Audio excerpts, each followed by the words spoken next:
Before I start the video, thank you for 50 subscribers. I'm not going to do a special, but I just wanted to mention it now. Hi, I am Daniel, and I am going to rank all 30 Disenchantment episodes. It's not many on my avatar ranking, but it's still a big video. Disenchantment is a Netflix original animated series created by Matt Groening, who was also the creator of The Simpsons and Futurama, and it currently has 3 seasons or parts as they're called. I think the show is flawed but great, despite how when it first came out it was called a disappointment. Which is a stupid argument because the problem isn't the show, it's the people's expectations were too high. Considering how bad Modern Simpsons is, I didn't expect much and it ended up exceeding it. If you set your expectations extremely high, then the chance of it being disappointing increases. Calling something a disappointment isn't a good argument, and also the joke isn't funny. Anyway, I'll go more into the positives and negatives as I discuss every episode, but in short, one of the show's main problem, mostly parts 1 and 2, is it can't decide where it wants to be. Sitcom-like show that takes place in the past, or the story-driven show. I like the mixture, but it is a problem because it isn't balanced well. That is why Part 3 is the best season, even though the overall show's best is from the first two. Stuff I like is the comedy style, which is similar but not exactly the same as Simpsons Futurama, and the great characters. It's been over a minute yet just getting to the ranking. Also, there'll be major spoilers. 30. Yov's Tender Rampage. This is the only Disenchantment episode I think is bad.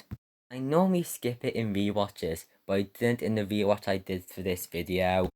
The biggest problem with this episode is how easy the conflict could have been fixed. Alpha could have said this isn't the right girl at first, or yet when the episode say that she should go back to where she was. When an episode's story shouldn't even happen, it's a problem. The new character and Merkman is plotted good, but everything else makes it a bad watch. 29. A princess, an elf, and a demon walk into a bar. My young rant about how calling the show a disappointment is bad criticism. I can understand it with just this episode.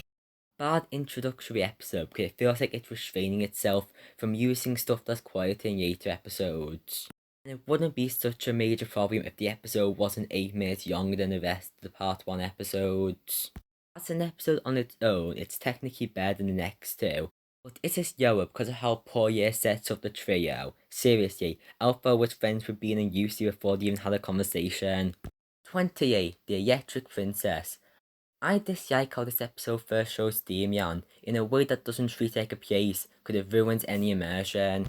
When I saw Damian returning in the Part 3 poster, I was worried because of how poorly this episode messes it up. I could forgive that if the whole episode wasn't just set up with a boring new character and weak side plot. 27. Yuv Simeon Race. What with Part 1 and 2 episodes having similar titles, and why are both episodes not good? This episode is annoying because the other concepts are great, like Bean's mixed feelings about his stepbrother Derek, and Elfo being friends with Derek. Just them parts of the episode are actually great, but it has a stupid plot of an evil squid that takes up too much of the runtime, and how did they make Zog unfunny in the side plot? 26. Beanie Get Your Gun. The worst Part 3 episode for messing up a traitor storyline. Person who was picked is awful for multiple reasons. Character was already shown to be a bad person, so it's not even surprising it's just, oh, okay. And the character has no shown connection to any other character, except maybe Oddball. So being to want to find him and get revenge means nothing to the audience. Also, the Archdruidess on the bike is the worst CG ending in years. I am not original in this statement, but the traitor should have been Bunty, or at least any other character. Not every other character, but hopefully you get the point. 25. Swamp and Circumstance. Finally, we get to good episodes. It's relatively forgettable, and despite being where she grew up, Una is relevant, but the comedy is good, mostly with Yusi and Elfo's interactions, and Bean trying to be a good ambassador is a crucial moment for her character arc, because it's the first time she's actually helpful. 24. Our bodies are elves. I don't have much to say about this episode. I like the fight scene, but it's beyond. I'm going to rant about the show's problem not revealing mysteries.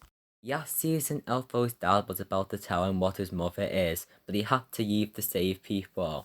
But in Part 2, Elfo had multiple chances to find out, and it's extra annoying because he's obviously half ogre. It was predicted by some people by just this episode alone, but since the ogres wanted to kidnap Elfo in the Part 3 finale, I would be surprised if he isn't.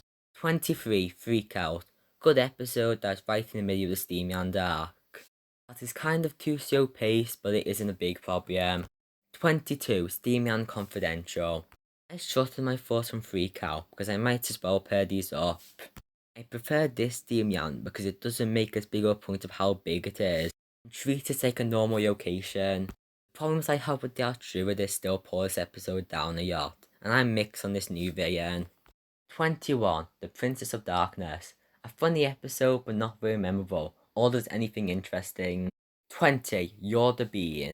A lot happened in this episode, as it's following up the Part 3 familiar, but it doesn't feel rushed.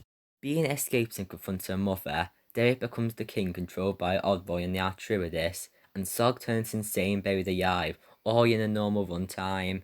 19, The Only Heart is a Hunter.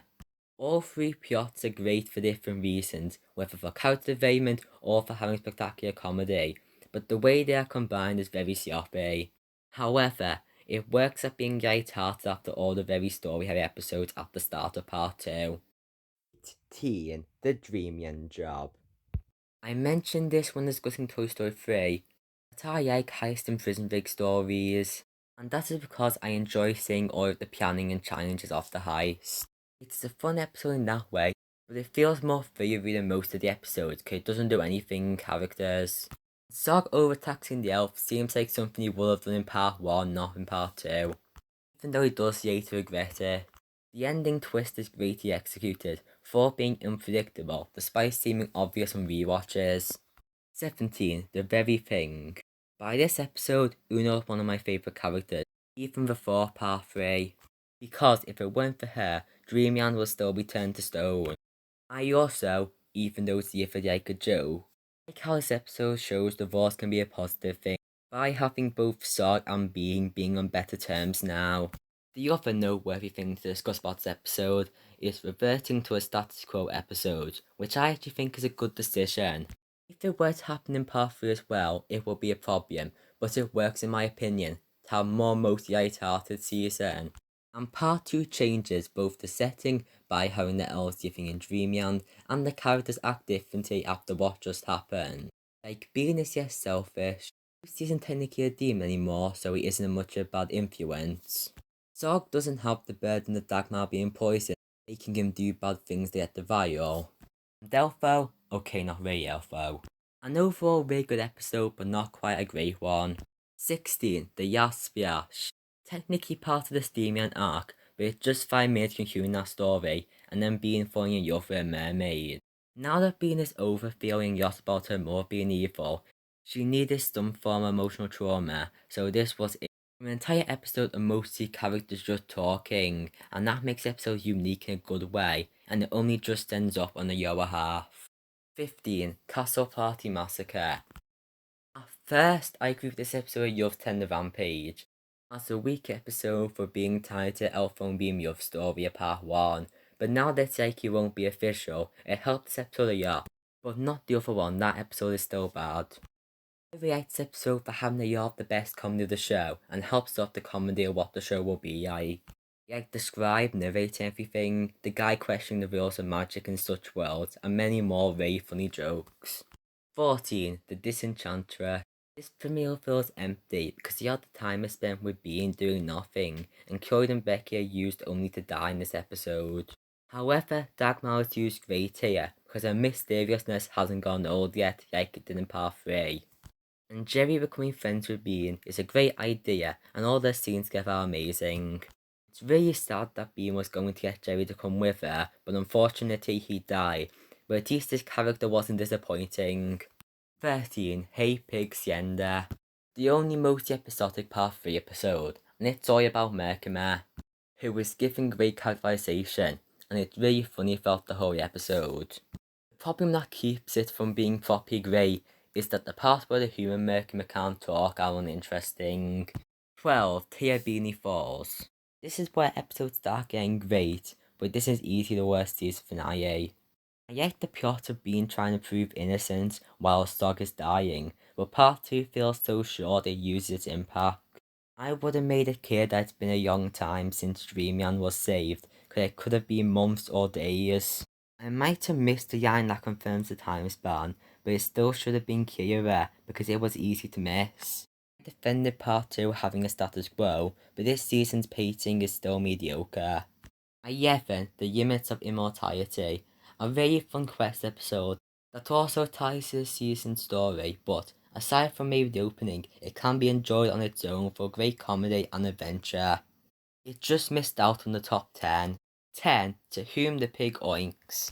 After the yak lost the first episode, this one vastly improves on it by properly introducing the dynamic of the trio and the type of comedy in a way that the first one didn't. It also features Merkimer, who is very funny in almost every scene he is in. The way that this concludes the story set up in the first episodes makes it feel like a two-parter, but luckily it isn't, so it doesn't have to deal with the problems of the previous episodes. 7. Subterranean Homesick Views. Great way to start off the season. The whole show's animation incredible, but this is an upgrade.